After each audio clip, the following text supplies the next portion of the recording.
I resented my sister over a set of highlighters. Hello, and welcome back to the And I Didn't Die podcast with your host and life coach, Jennifer Ho. Today, we're diving into something that might sound trivial at first, but trust me, it opens up into this whole universe of family dynamics and learning how to process resentment, at least in my style. If you've ever held back your voice to keep the peace or felt guilty just for having unsavory feelings, this story is for you.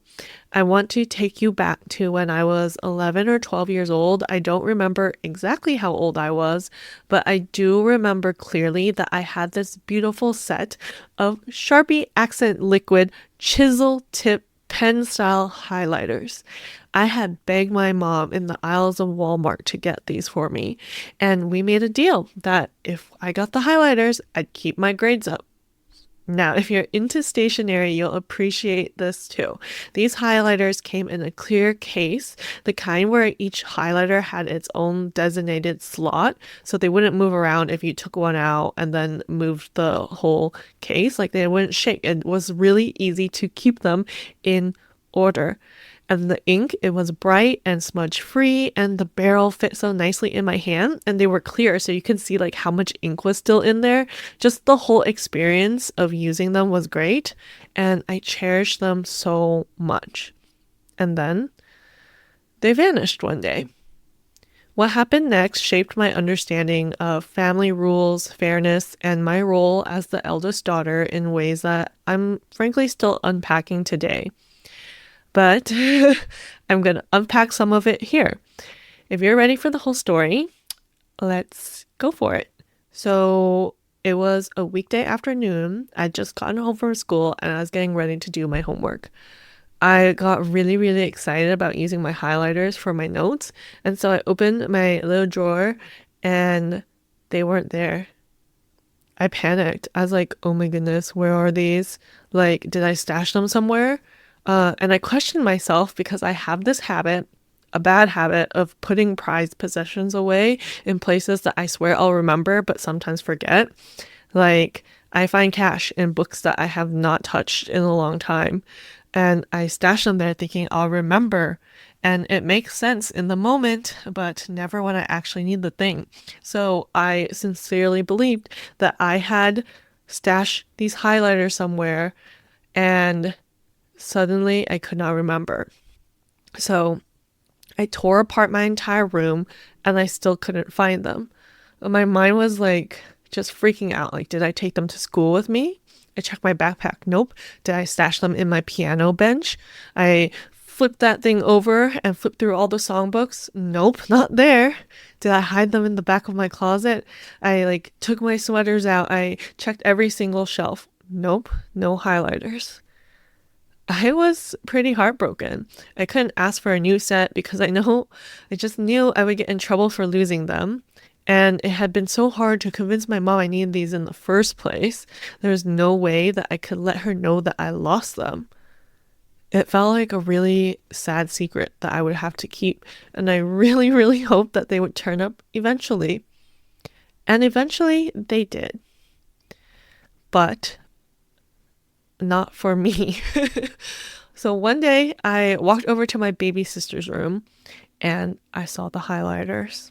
I remember this part super clearly. She was lying on the floor and my highlighters were right there next to her on the floor. She had one of them in her hand. She was using it and I looked down the paper and it was like so opaque. Like, yeah. I was like, how wasteful. But also, those are my highlighters. Wait, why does she have them? And all the big feelings were swirling in me. And I asked her directly, where did you get those? And she's like, I got them at school.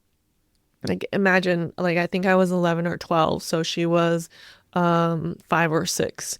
And she's like, I got them at school. And I was like, oh yeah? The school gave those to you? She's like, yeah, it was raffle time and I got picked and I got to pick these out from all the little things they give out. She had a whole story. Smart, clever, liar. I knew the real story. I'm the oldest, and then we have the middle, and then the baby. And middle sister and I always knew that our baby sister would sometimes play in our rooms while we were at school. And we let it go because we knew our mom couldn't watch her all the time. And generally, she put things back as best as she could. But we could tell that things weren't the way that we left them. But she'd never stolen anything.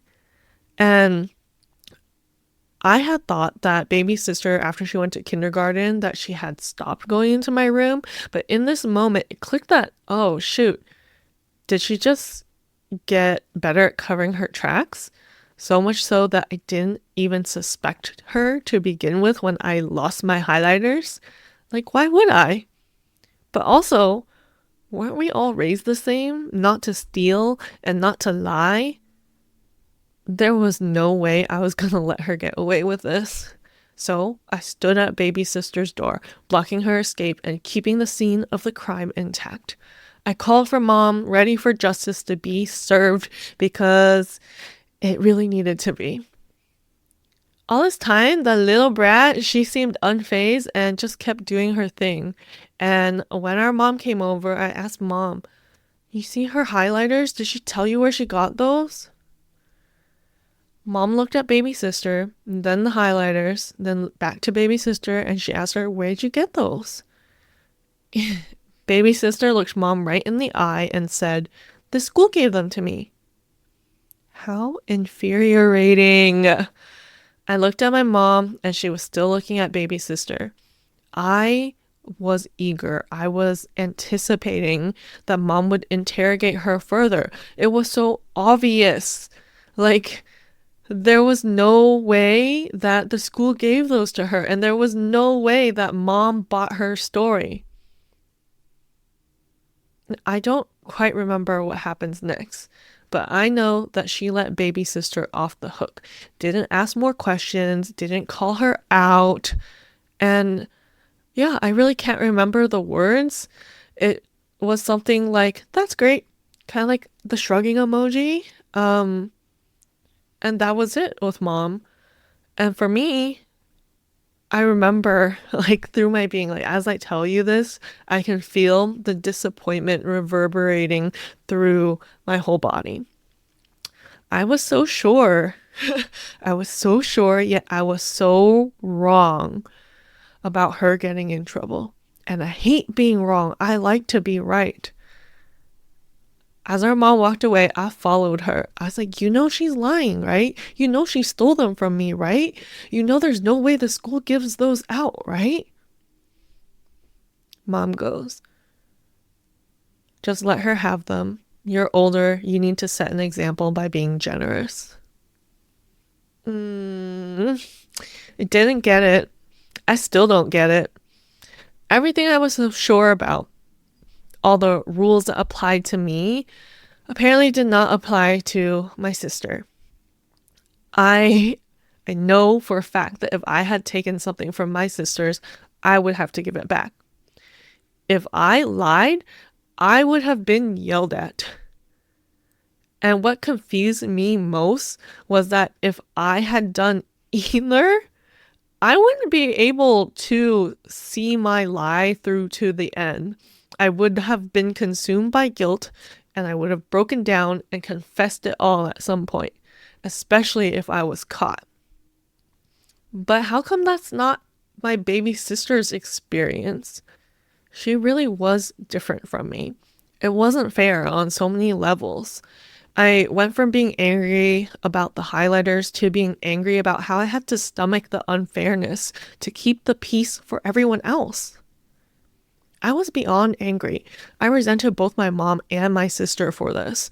My sister got away with it, and my mom made me feel like I didn't matter. As the eldest daughter, I had to live on this tightrope of rules and expectations others didn't have to. Part parent, part role model, part peacekeeper. Yet, I never got to decide which role I was playing in any given situation.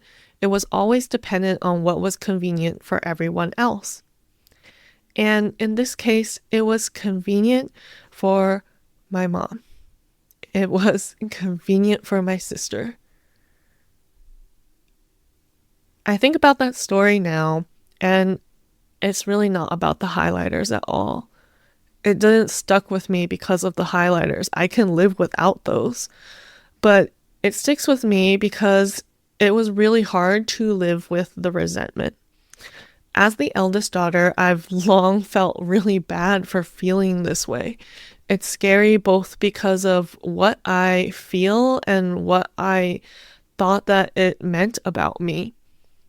I feel guilty for being angry, even though I didn't do anything wrong. And I thought that being upset made me dramatic, selfish, ungrateful, and I couldn't really get over it. And I wondered if that meant that I didn't love my family. The fact that I could feel resentment towards people I'm supposed to love scared me. It scares me now too. It makes me question if I'm a good daughter, a good sister, a good person. It feels really bad and it's really confusing.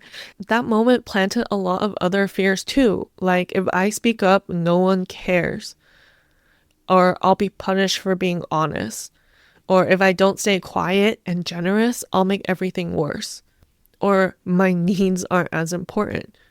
And the thing is, these fears aren't limited to that one situation and they aren't limited to childhood. They followed me into adulthood, into workplaces, friendships, and even coaching and content creation. And so I have to be really intentional when these thoughts come up in my brain. Because now I know that resentment is a signal and not a character flaw. It's what happens when your boundaries have been crossed and your needs are ignored, and that deserves attention, not shame.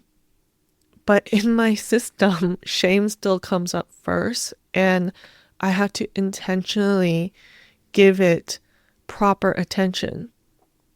As a kid, I didn't have the words to express that. And now with my self-leadership practice, I can decode the resentment instead of shoving it down or letting it simmer or feeling like crap about it. When I face my feelings of resentment as they come up, I'm giving myself the attention I deserve, and I can transmute my fears into empowerment. If I speak up, no one will care.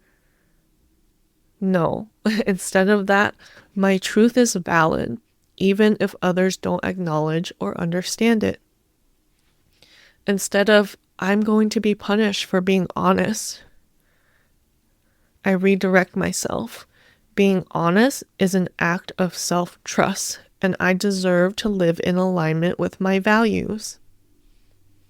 Instead of, if I don't stay quiet and generous, I'll make everything worse, I focus on, my voice matters. If speaking up results in conflict, I'll figure it out from there. And instead of my needs aren't as important as others, I know my needs are worthy of being acknowledged, honored, and met. This is a very intentional practice. It takes noticing what's coming up for me and redirecting myself and really soothing myself. And I've had to work on my perspectives because there's also that old script and narrative of being the bigger person means that you swallow your pain. No, thank you. That is a terrible way to live, and I do not want that. So now, to me, being the bigger person means I get to name my pain. I get to make peace with it in a way that does not minimize me. I get to say, that was unfair. That was hurtful. And despite that, the part that I can control is that I still get to grow from it. So the moral of this highlighter story, it's not that siblings are thieves or that parents play favorites and we have to watch out for that, because that's honestly beyond our control. The lesson is that resentment doesn't make you a bad person. Let me repeat that for you. Resentment does not make you a bad person. You're human and you're allowed to feel it. As unsavory as it is, as uncomfortable as it is, having those feelings just makes you human. But it does matter what you do with those feelings. You don't have to take revenge. You don't have to let it consume you. And you definitely don't have to bury it and hold it in to prove you're a good daughter or a good sister or a good person. Resentment is uncomfortable, but is not wrong. Pay attention to it, because when it shows up, it's telling you that there's something that matters to you, and you can let it teach you something. Not about others, but about yourself. Let it teach you about what you needed in that moment, about where your boundaries were crossed, about the parts of you that were quietly asking to be seen. And then give yourself all of that. Because while you may want it from others, you don't need it from others. That's how you hold yourself. That's how you protect your energy. That's how you self-lead. I know it can be scary to process a feeling as heavy as resentment, but when you make it through, because you most definitely will, you'll get to say, "And I didn't die." I'd love to hear about your own highlighter moments, the stories about incidents that may have been small to others but felt hugely unfair to you and left you feeling resentful. Share them with me in a DM or leave a comment on this episode, and I will talk to you again very soon.